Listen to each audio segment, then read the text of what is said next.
In the second part of this video on valuation of bonds, we'll look at some of the complexities of talking about bonds and finding their value. Interest rates obviously change in the economy fairly frequently, right? So there's an inverse relationship between interest rates and bond prices. So as interest rates rise and bond yields rise, bond prices are going to fall, and of course, vice versa. So interest rates and yields go one direction, prices go the other direction. But one of the things we are concerned about is the sensitivity, right? What is the change? If interest rates increase 0.25%, what impact does that have on the value of our assets? So bonds with what is referred to as a high duration are very sensitive to interest rate changes. And of course, low durations are less sensitive. So here we have a bond. Disney sold $1 billion of 50-year debt. Bonds have a 3.5% coupon. The yield to maturity is 4.2%. So what is the value of this debt?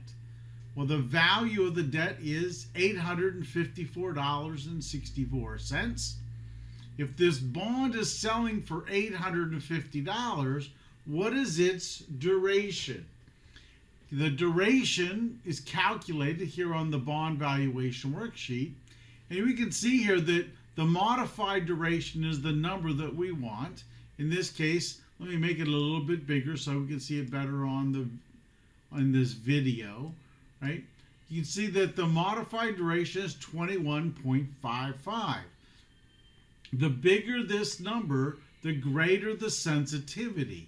So if interest rates change by this should be 0.1%, by 0.1%, what would be the new value of this debt? Well, if it's 0.1% increase, we know that the value is going to decrease. So it's going to decrease from $854 to $831. What happens if it goes down by 0.05%? Then in this case, we obviously have what? That the value, the new price, is going to go up to $859.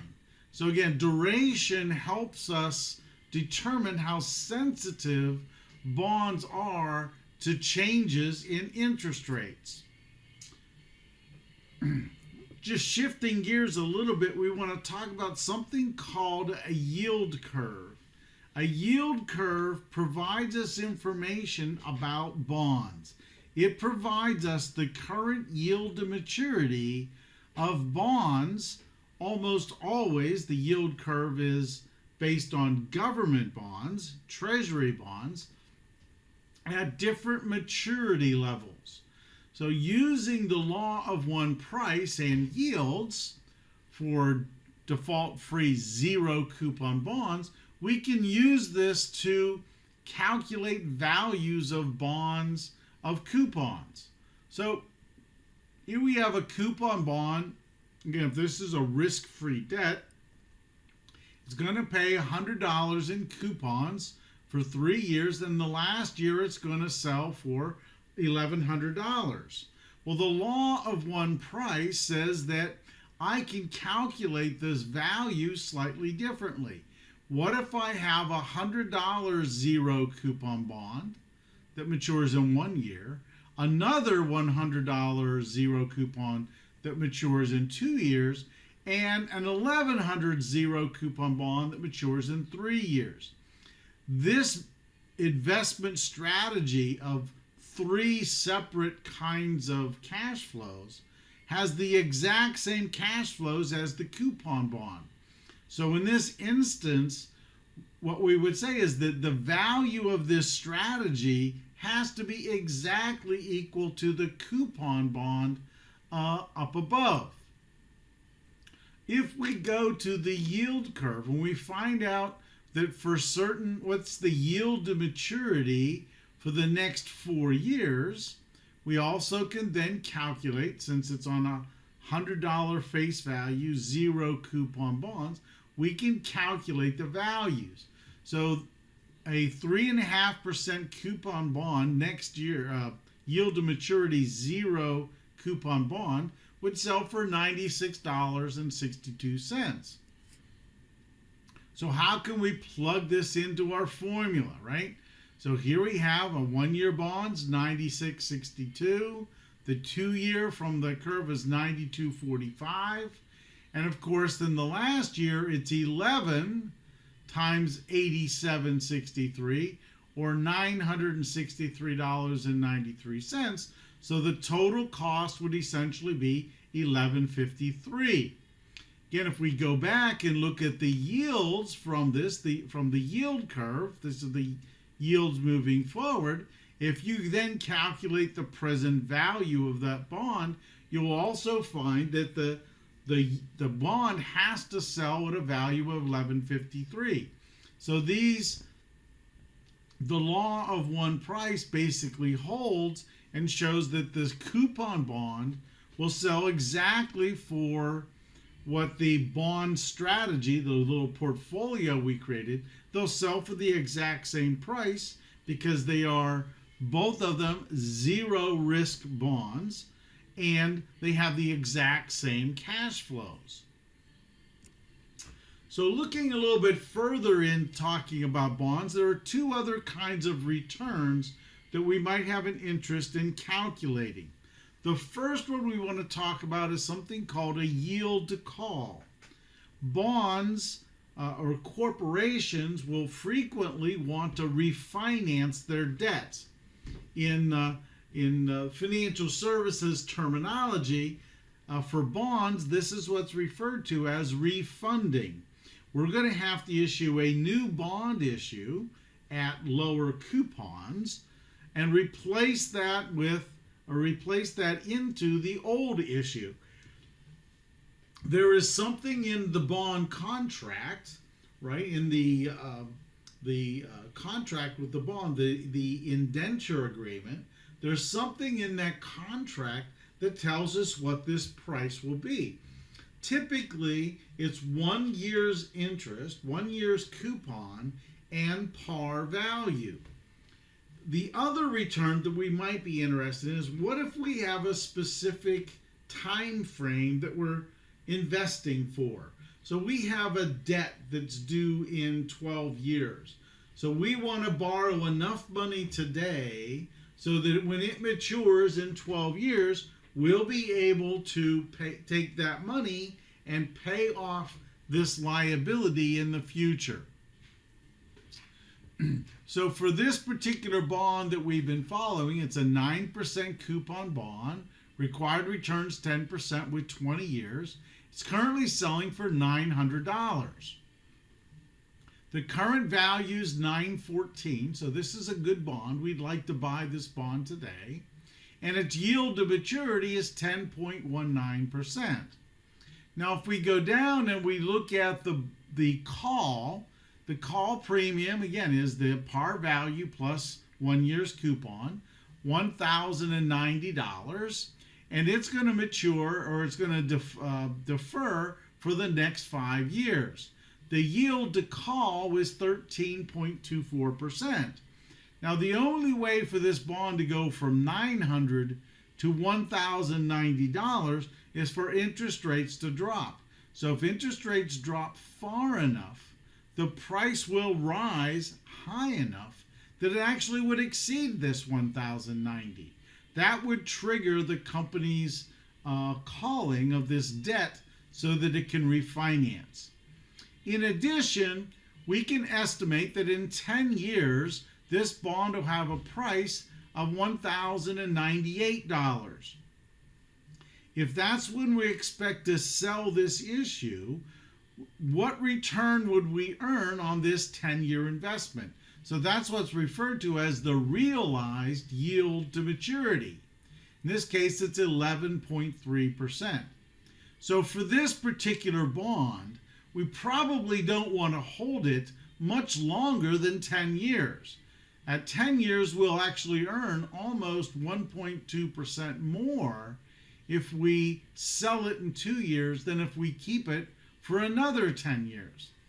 However, if we really think interest rates are going to increase pretty dramatically, we may, decrease, if interest rates are going to decrease quick enough, we would maybe hope that they fall far enough so that in 5 years, the company would call.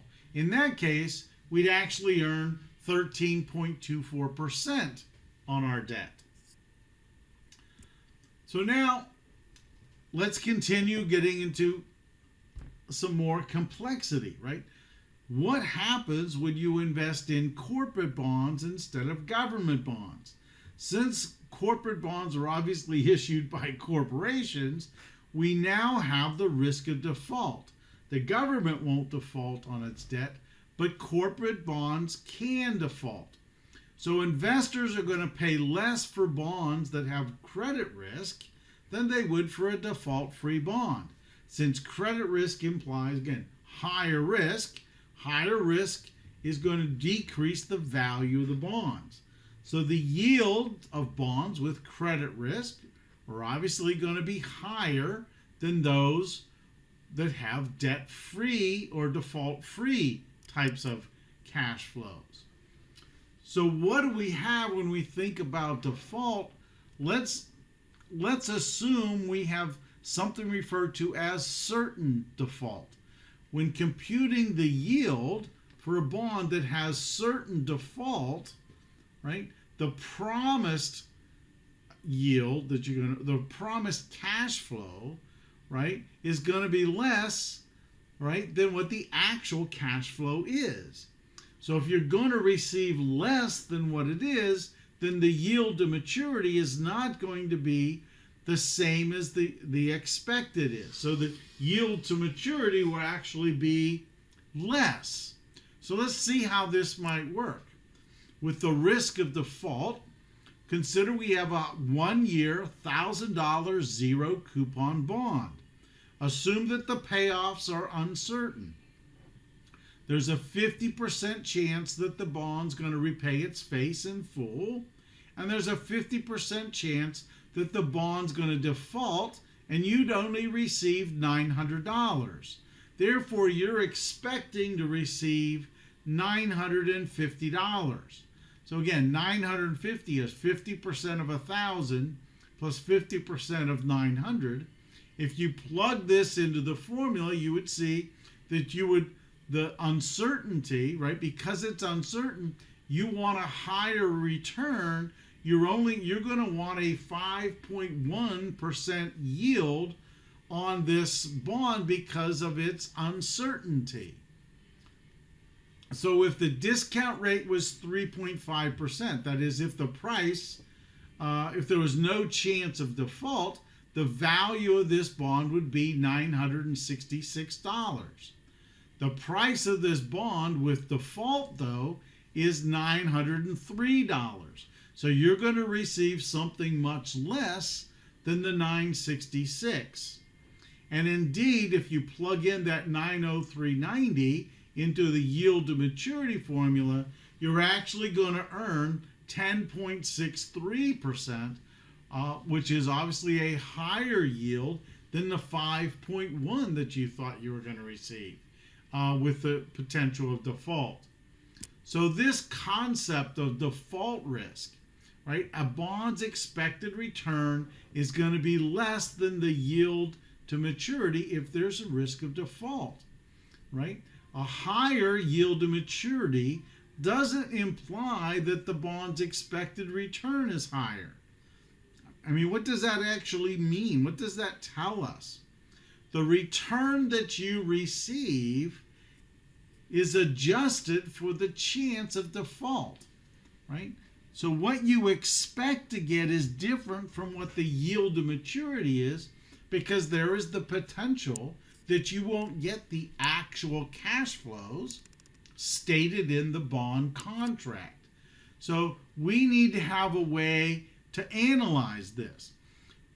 Bonds are rated. There's publishing companies that rate give a grade, if you will, on the default risk of bonds. And we've talked about these, so I'm sure you've heard about these, but there are a couple of different rating systems. Standard & Poor's and Moody's are two of the most popular for corporate debt. Standard & Poor's are on the right-hand side of the this forward slash, and Moody's is on the left-hand side. But a AAA rated bonds are judged to be the best quality. They have the least chance of default.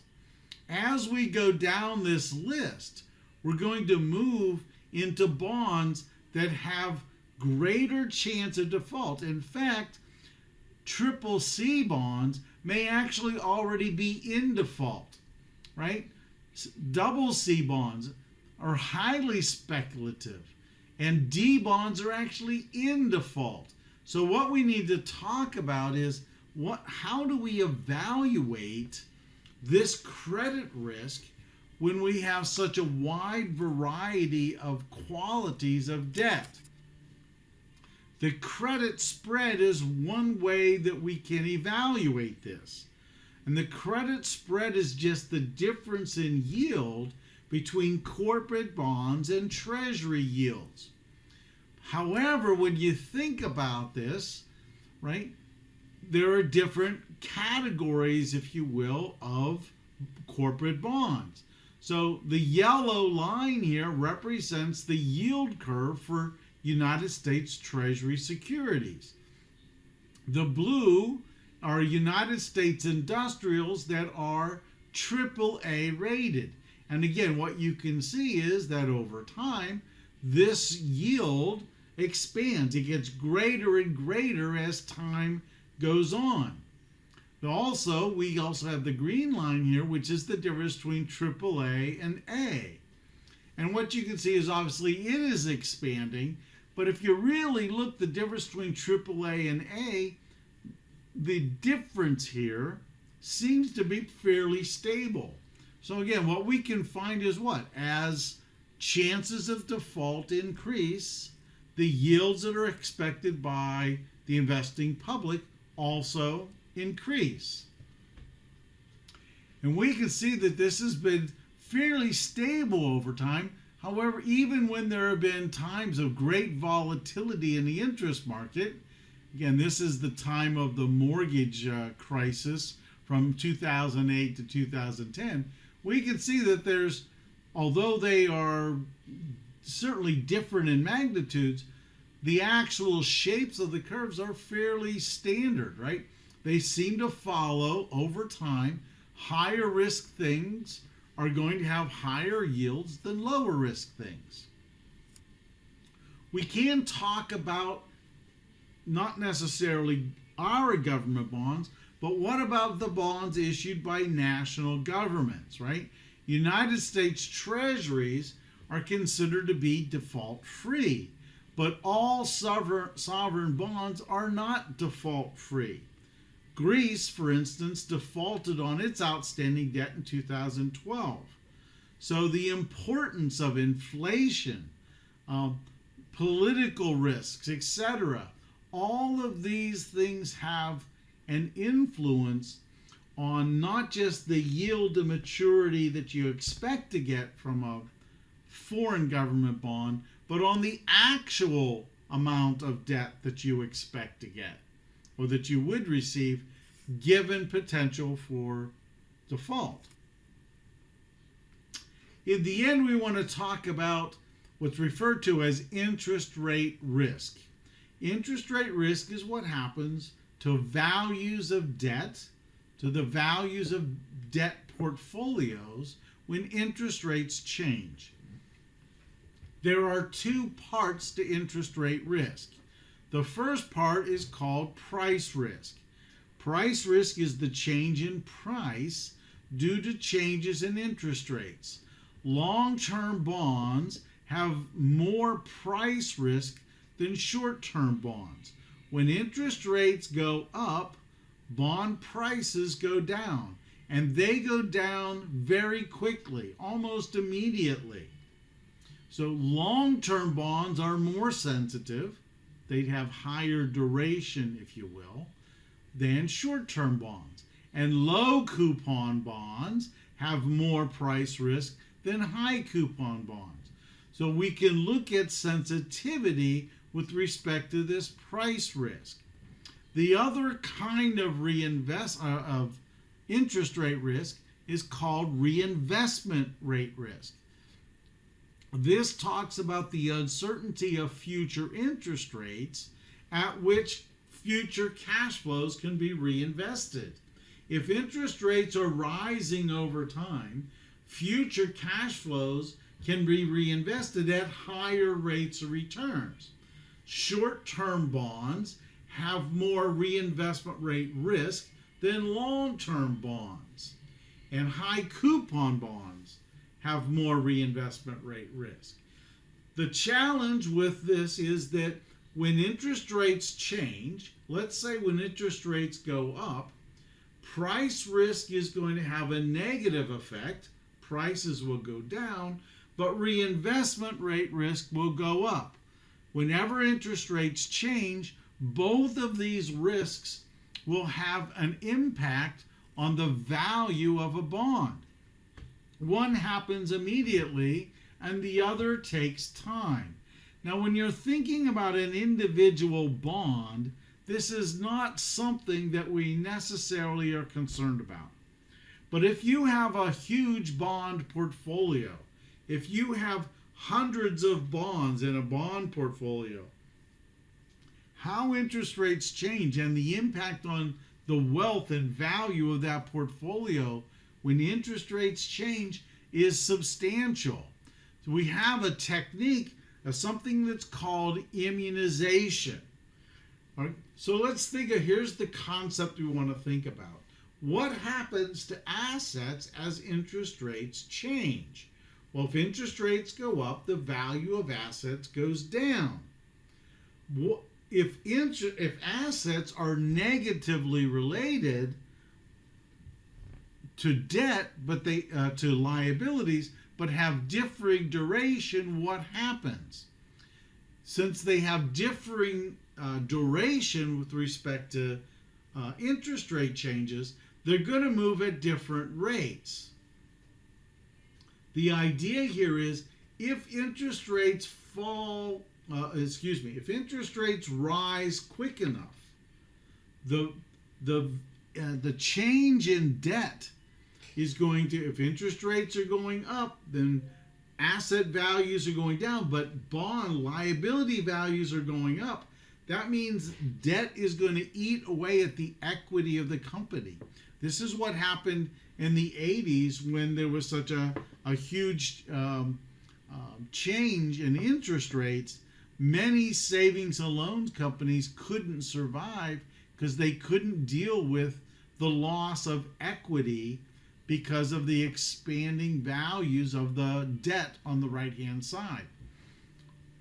So again, what we might want to do is have a strategy so that we can offset these the impact of changing interest rates. And this is a strategy, something called immunization. So essentially what we want to do is we want to buy a bond or have a bond portfolio that matches our investment horizon. That's what's referred to as immunization. If you immunize your portfolio and you keep it immunized, then the long-term change in value of your bond portfolio, because interest rates went up, will be exactly offset by the increase in value because your reinvestment rates are going to increase. So again, we'll talk a little bit more about immunization. It's a little bit beyond what this course is all about, but it's important to understand that there are strategies that certainly pension funds, insurance companies can utilize in order to offset changes in interest rates. So that's the end of the valuation video.